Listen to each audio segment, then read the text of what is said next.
First emperor, the Terracotta warriors marked one of the most significant archaeological finds of all time. Now they're taking up residence down under with an exclusive exhibition in Perth. Beneath the earth in central China lies a secret the world has never been allowed to see. A tomb sealed for over 2,000 years, protected by poisoned soil, armed guards, and warnings written in history itself. 8,000 clay soldiers stand silent, guarding more than an emperor. So these warriors are all life-sized, like real soldiers. Also, they have different facial features. You can tell from their hairstyle, their we call headgears, and they can tell their different ranks. They guard death, betrayal, and a truth so dark that even modern science trembles before it. What lies beneath them?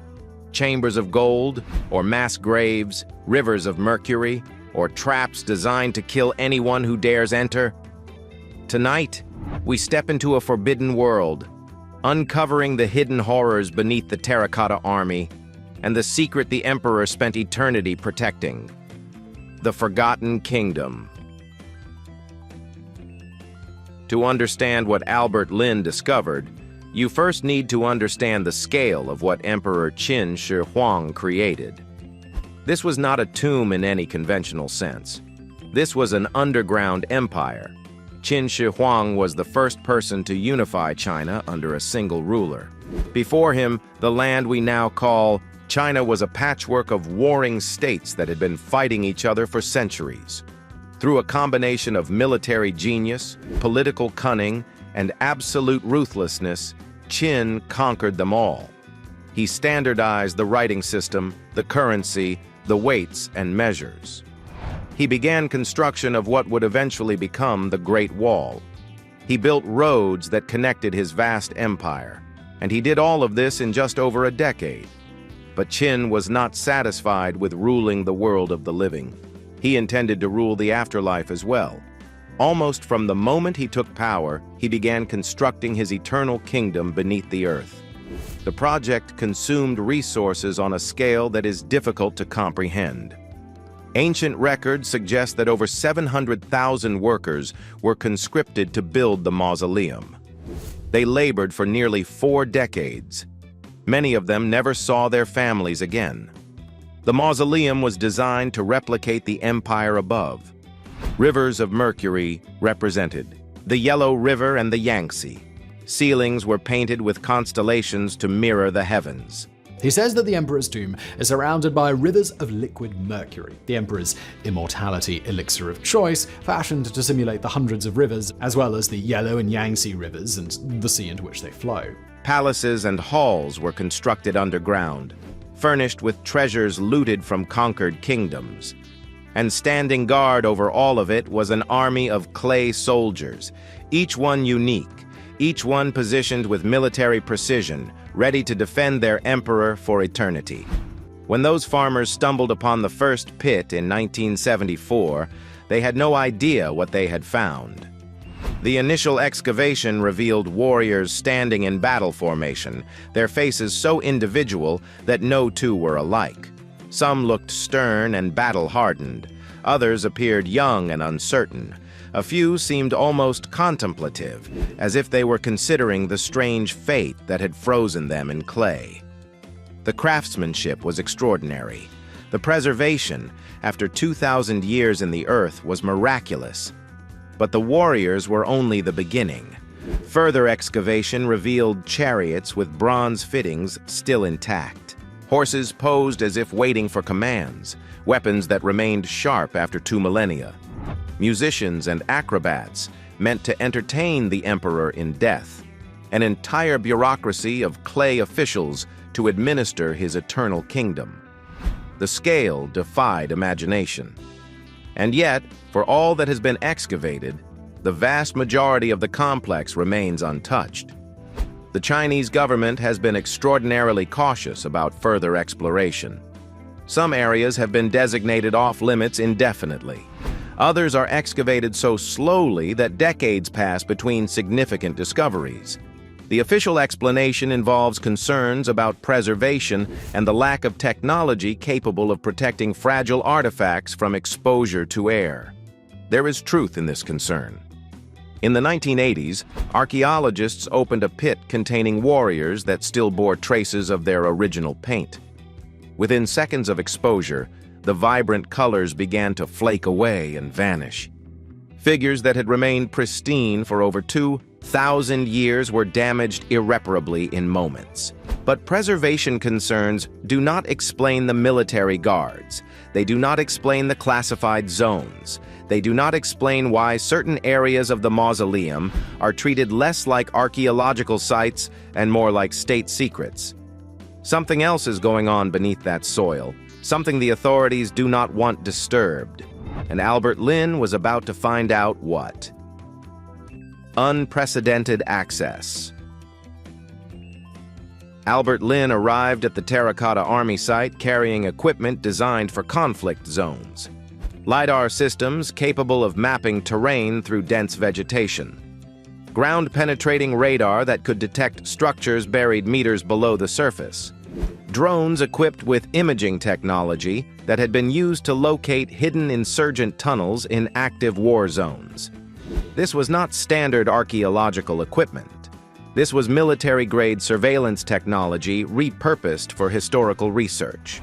Getting permission to use it at the mausoleum should have been impossible. For decades, China had maintained strict control over what could be studied and how. Drone flights were forbidden. Advanced scanning required layers of bureaucratic approval that were rarely granted. Even established researchers worked under heavy supervision, allowed to see only what officials deemed appropriate. Foreign investigators were treated with particular suspicion. The secrets of Qin Shi Huang's tomb were considered matters of national heritage and national security. Qin Shi Huang could continue his rule in the afterlife. Much of this, especially the rivers of mercury, was viewed with suspicion by historians, but probes inserted into the burial chamber have detected mercury at more than 100 times the normal levels, which lends some credence to this account. Yet somehow, Lin received access that no foreign researcher had ever been granted. The exact negotiations that made this possible have never been fully disclosed. What is known is that Lin arrived with explicit permission to deploy drones over restricted airspace and to conduct ground-penetrating radar surveys in areas that had been off-limits for decades. He was accompanied at all times by government officials and military personnel. Every scan required advance approval. Every drone flight was monitored. But he was allowed to proceed. Lin later described the experience as surreal. Standing in chambers that had been sealed for 2,000 years, surrounded by clay warriors whose eyes seemed to follow his movements, he felt the weight of history pressing down on him. The silence inside the pits was absolute. Sound seemed to be absorbed by the earth itself. And the deeper he went into the restricted zones, the more he sensed that something was wrong. The beauty of the warriors was undeniable, but it felt like a mask. The artistry concealed something darker, something the original builders had taken great pains to hide. Lin could not shake the feeling that he was being watched, not by his government minders, but by something older, something that had been waiting a very long time. He deployed his equipment systematically, working section by section through the complex. The drones mapped the surface terrain with unprecedented precision, revealing geometric patterns and alignments that could not be perceived from ground level. The entire mausoleum had been designed according to principles that reflected the cosmic order, a mirror of heaven constructed beneath the earth. But it was the ground-penetrating radar that produced the truly disturbing results. Beneath the visible pits, beneath the floors where tourists took photographs and experts gave lectures, the radar revealed a vast network of anomalies. Empty voids that should not exist. Walls that had collapsed centuries ago. Chambers that had never been mapped or documented. And in several locations, signatures that matched what archaeologists recognize as mass burial sites. The Terracotta Army was standing guard over a graveyard, and the people buried there had not died peacefully. The the graveyard beneath the army. The radar data told a story that no official history had ever recorded. Beneath the orderly formations of clay warriors, beneath the careful arrangements of chariots and horses and bronze weapons, lay the chaotic signatures of mass death. The scans revealed clusters of irregular depressions deep below the infantry pits. They were too chaotic to be architectural structures, yet too concentrated to be natural formations. The density patterns matched human remains, dozens of bodies in some locations, hundreds of others, stacked and buried without the careful arrangement that would indicate honorable interment. As Lin's team processed the data, refining the images layer by layer, the details became increasingly disturbing. In several chambers, the radar detected what appeared to be evidence of violent structural collapse. The soil patterns suggested that tunnels had been deliberately caved in while people were still inside them. Tools lay scattered near the remains, the equipment of workers who had been laboring one moment and buried the next. Ancient historians had long suggested that Qin Shi Huang ordered his workers killed to protect the secrets of his tomb. The historian Sima Qian, writing about a century after the emperor's death, recorded that those who knew about the tomb's treasures and mechanisms were sealed inside to prevent them from ever revealing what they had seen. Scholars had debated for centuries whether this account was accurate or exaggerated. Now the radar was providing an answer. The workers had not been executed cleanly. They had been trapped. Tunnels collapsed on top of them. Chambers were sealed while they were still inside. The evidence suggested that the killings had been carried out in waves, as different sections of the mausoleum were completed, and the workers who knew those sections were eliminated. It was industrial murder, systematic and efficient, designed to ensure that no living person would ever be able to reveal what lay within the emperor's tomb. But the mass graves were not the most disturbing discovery. As Lin studied the deeper scans, anomalies began appearing that did not fit any expected pattern. Tunnels that extended far beneath the documented chambers, reaching depths that no historical record mentioned.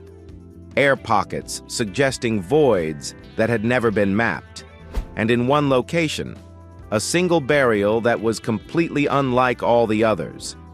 This pit was older than the structures around it. It had been dug deeper into the earth, positioned as if the later construction had been deliberately designed to hide it. Inside lay a single skeleton, arranged with care in a space that felt less like a tomb and more like a cell. And lodged deep within the skull was a bronze arrowhead. Someone had been executed. Someone had been buried in secret. And the entire Terracotta Army had been positioned to ensure that no one would ever find the body. The prince who died in the dark. The skeleton belonged to a young man in his early 20s. The positioning of the remains indicated that he had not been thrown into the pit carelessly, but placed there deliberately, with attention that suggested significance. The materials surrounding the body were expensive, not the crude items associated with common laborers. And the chamber's location, far below the worker tunnels in a space no ordinary person would reach by accident, indicated that this was someone important. Someone important who had been executed with a bronze arrow to the head. Ancient records mention the sons of Qin Shi Huang, but they mention them only briefly and with curious gaps. The emperor was known to have fathered numerous children, yet very few of them appear in the historical record with any detail. Several simply vanish from documentation without explanation. Historians have long speculated about their fates, but no physical evidence had ever been found. Until now. As archaeologists examined the burial chamber, disturbing possibilities began to crystallize. The careful placement of the body suggested someone of status. The expensive materials suggested someone of wealth. The depth of the burial suggested someone whose existence needed to be hidden. And the arrow in the skull suggested someone who had been eliminated by command. Qin Shi Huang was famously paranoid. He survived multiple assassination attempts during his reign. He employed food tasters and doubled his guards. He moved constantly between palaces to prevent anyone from predicting his location. And he trusted almost no one, including his own family. The emperor's eldest son and designated heir was a man named Fusu, who is known to have disagreed with his father's brutal policies. When Qin Shi Huang died, Fusu was conveniently far from the capital. A forged imperial decree ordered him to commit suicide, and he complied. The throne passed instead to a younger, more pliable son who was controlled by the chief eunuch. Within years, the dynasty had collapsed into civil war. But what if Fusu was not the only son who was eliminated? What if the pattern of silencing potential rivals began long before the emperor's death? What if this skeleton, buried so carefully in a chamber designed to remain hidden forever, represented one of the emperor's own children, executed not by enemies, but by his own command? Lin examined the structure of the chamber more closely. The space was narrow and confining. The walls showed no decoration, no inscriptions, nothing that would indicate honor or respect. The positioning suggested that the occupant might have been confined there before death, sealed away from the world while still alive, left to die in darkness beneath the earth.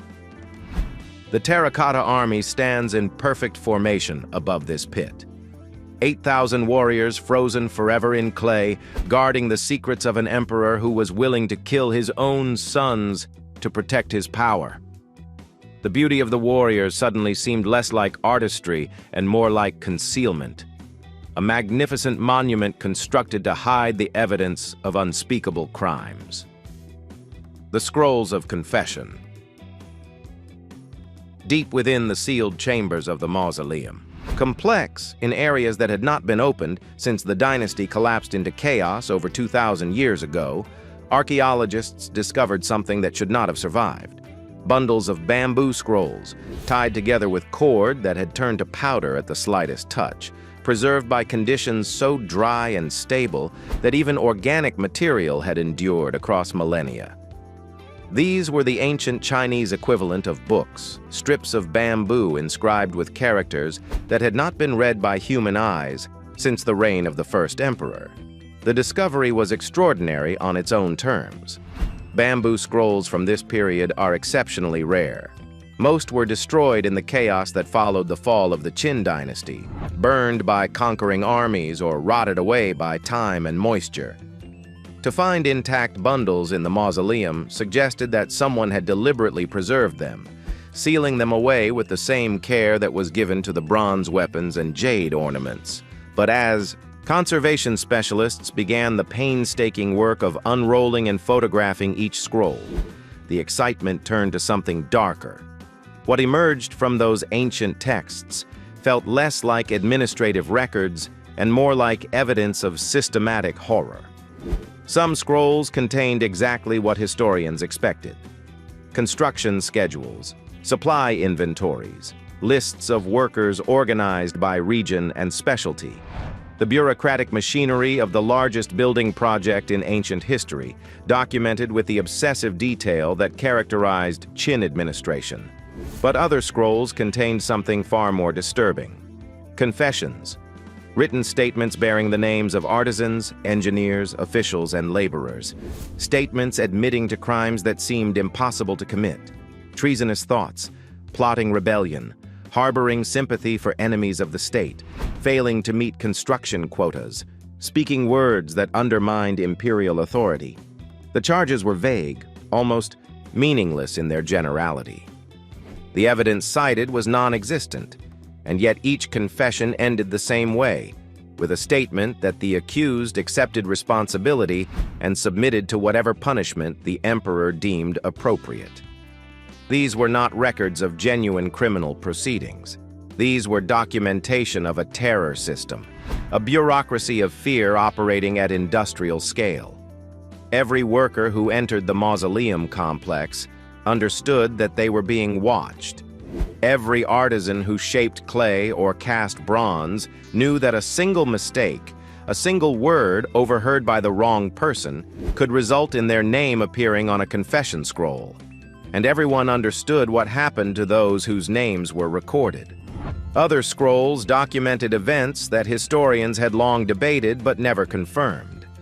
The execution of scholars, over 460 men accused of possessing forbidden texts or teaching philosophies that contradicted imperial doctrine. The ancient historian Sima Qian had written about this massacre, claiming that the scholars were buried alive in pits outside the capital. For centuries, some historians argued that the account was exaggerated propaganda from a later dynasty seeking to discredit the Qin. The scrolls suggested otherwise. They contained lists, names, dates, locations. The bureaucracy had documented its own atrocities with the same precision it applied to construction schedules. Mass book burnings were recorded as well. Orders specifying which texts were to be destroyed and which exceptions were permitted for technical manuals useful to the state. The goal was total control over knowledge itself. Any idea that might challenge the emperor's authority, any philosophy that might suggest alternative ways of organizing society, any history that might inspire resistance, all of it was to be erased. Lin stood in silence as the translations were read aloud. The Terracotta Army suddenly looked different. The Terracotta Warriors were uncovered in China's Jiangxi province in 1974. These were not symbols of artistic achievement. They were monuments to totalitarian control. 8,000 warriors standing eternal guard over the evidence of crimes that had been buried along with their perpetrators. The sealed tomb. At the very center of the mausoleum complex lies the most forbidden place in all of China. The central burial chamber of Qin Shi Huang has never been opened. No one has entered it. No one knows with certainty what waits inside. And every scientific assessment suggests that opening it could be catastrophic. Soil samples taken around the burial mound have revealed mercury concentrations hundreds of times higher than natural background levels. The ancient accounts of rivers of mercury flowing through the tomb, dismissed for centuries as poetic exaggeration, how come there is liquid mercury in a tomb, now appear to be literally true. The emperor apparently did construct a miniature replica of his empire beneath the earth, with liquid mercury representing the great rivers of China, flowing through channels that may still be active after 2,000 years. Mercury is extraordinarily toxic. Exposure causes neurological damage, organ failure, and death. If the tomb were opened, the gases that have accumulated over 2 millennia could escape suddenly, poisoning anyone in the vicinity. The chamber may also be pressurized. Scans have detected anomalies suggesting sealed voids with different atmospheric conditions than the surrounding soil. Breaching those seals could trigger violent releases of toxic air, turning an archaeological excavation into a mass casualty event. Then there is the question of preservation. The disaster with the painted warriors in the 1980s demonstrated how fragile these artifacts are. Colors that survived 22 centuries of burial vanished within seconds of exposure to modern air. If the central tomb contains wooden structures, silk banners, painted murals, or delicate textiles, opening it without perfect environmental control could destroy them instantly. We would learn what the tomb contained in the same moment that we erased it from existence. Lin's scans of the central chamber detected structures beneath the burial mound, geometric shapes suggesting walls and rooms and passageways. But the readings were distorted by mercury, which interferes with imaging technology. Whatever lies at the heart of the mausoleum remains hidden, even from the most advanced equipment available. And there may be one more reason to leave the tomb sealed. Ancient texts describe crossbows rigged to fire automatically at anyone who enters the main chamber. The emperor, paranoid even in death, apparently designed his final resting place as a trap. After 2,000 years, the mechanisms may have corroded into uselessness. Or they may still function perfectly, waiting in the darkness for the first intruder to trigger their ancient springs. The Chinese government has stated repeatedly that it has no intention of opening the central tomb. The technology does not yet exist to do so safely.